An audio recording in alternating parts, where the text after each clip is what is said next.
What's up everyone, welcome back to Bottantino Bicycles. My name is Alex. When it comes to bike colors, I have two weaknesses: purple frames, green frames. When I saw one frame purple and a green fork, I had no choice really. Didn't initially know what brand it was because it didn't have any labeling on it. We have some really cool parts lined up for this build, so yeah, let's get building.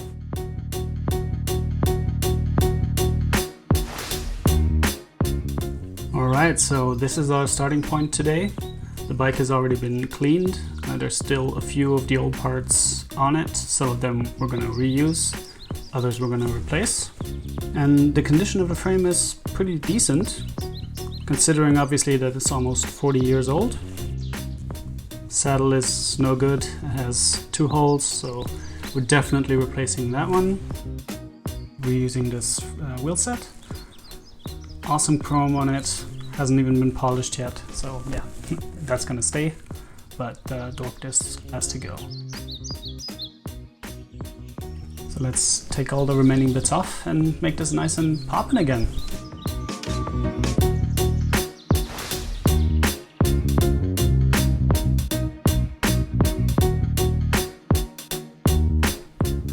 Basically all the black components have to go. I want to take this back to a more classic look, and these black components just look a bit too modern. And I also think having more silver and chrome parts on there will complement shiny chrome wheel set much better.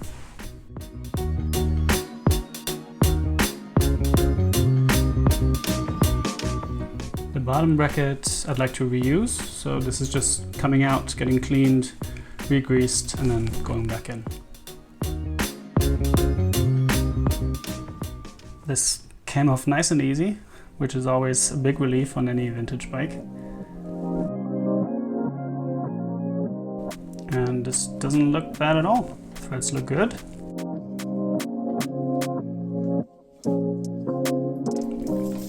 Even though there's no rust, I still like to clean out the threads using this metal brush.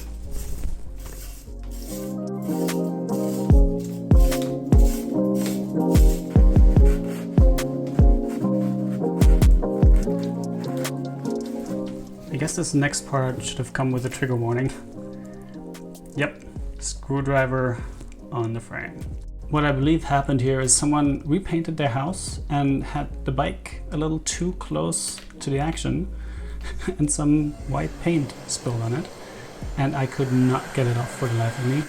So eventually had to resort to a screwdriver, and it worked. Luckily this sticker came off much easier. As you saw, I heated it up, which always helps to make that glue nice and soft. And then I like to do a little sticker dab, which always picks up a little bit more of that remaining glue that's still stuck on the frame. And the last bit we're gonna tackle with some oil. I'm using a pot cleaning sponge, one of the non-scratching ones that you can use on Teflon pans and stuff, because they don't harm the frame. And this sticker actually helped me identify this bike as a Mars mountain bike, so a German brand from back in the day that doesn't exist anymore.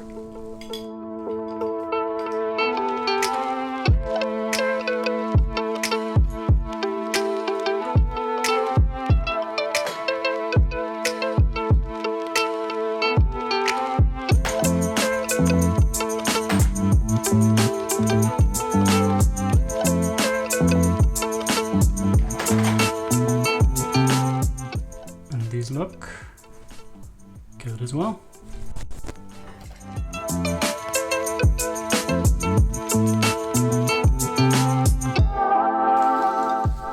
So with any greasy areas, before coming in with any cleaning products, I always like to hit them with some oil, because it just helps loosen up that old grease. So this is obviously just the first step, get all the gunk off, and then come in with some sort of cleaner. When I polished the frame, I noticed these small areas of surface rust, so we're gonna tackle those with rust converter.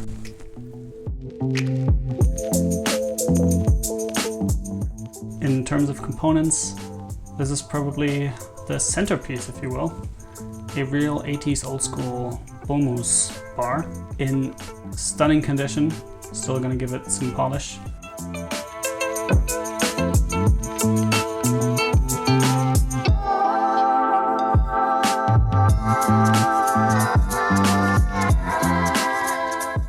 Seat post is also vintage, as well as the crankset, which actually came off the same bike as the Bullmoose bars did. So they're going to be reunited. And I also want to use this awesome looking set of thumb shifters.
I decided to put oil slick pedals on here because I think with their changing colors from like a pink, purple, bluish kind of color and some yellow greenish elements, it ties the frame and fork that are two different colors together quite nicely.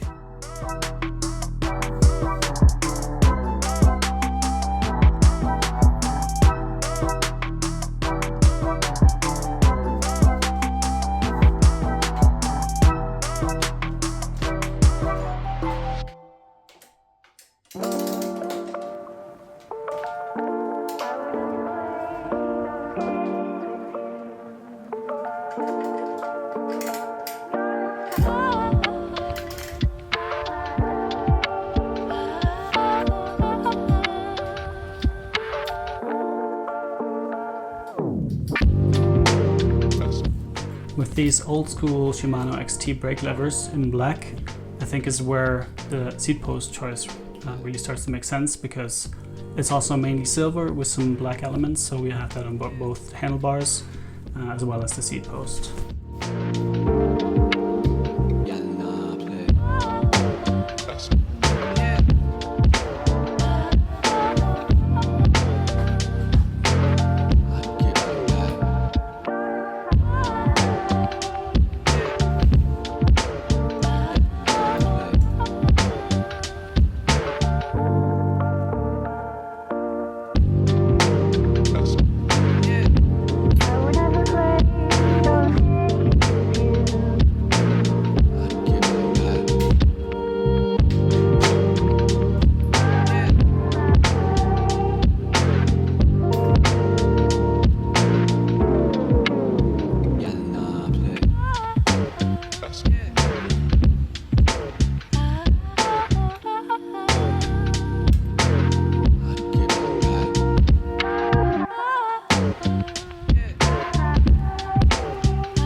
there's no branding on the frame, I created some Bottoncino decals that I'm applying here.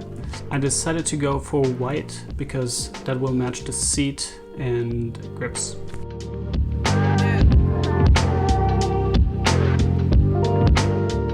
You may have noticed this hole in earlier shots. I believe this is there for some internal cable routing, probably for lights, I would assume. There's another hole where I guess the cable came out close to the bottom bracket. That one has a little rubber plug in it, which I guess went missing here, so I decided to cover it up with this Baby London sticker. And what better saddle to put on this 80s build than the classic Selle Italia Turbo. Alright, let's check out the build then.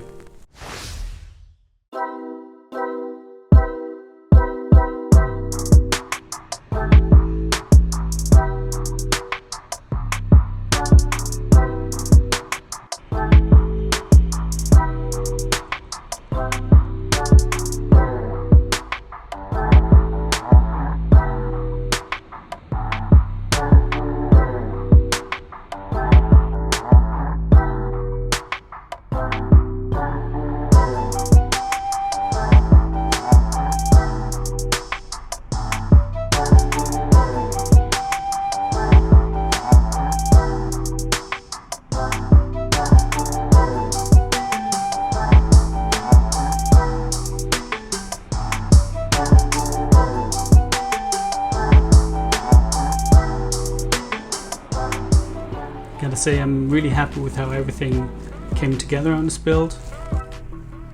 At the time of recording, the bike is for sale.